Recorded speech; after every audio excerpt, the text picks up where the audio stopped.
రొయ్యలు బీరకాయ కూరని కొంచెం కొబ్బరి వేసి చేసుకొని చూడండి. కూరకు సరిపడా షాజీరా వేద్దాం.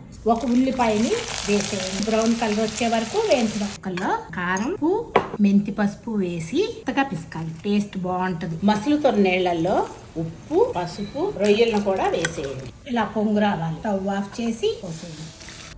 ఉల్లిపాయలు ఇలా వేగుతున్నాయి కదా, అల్లం వెల్లుల్లిపాయ పేస్ట్ కూడా అప్పటికప్పుడు దంచి వేసుకోండి. వేయించుదాం. పిసికి పెట్టుకున్న బీరకాయ ముక్కల్ని వేసేయండి. కై మీద పెట్టి మూత పెడదామే.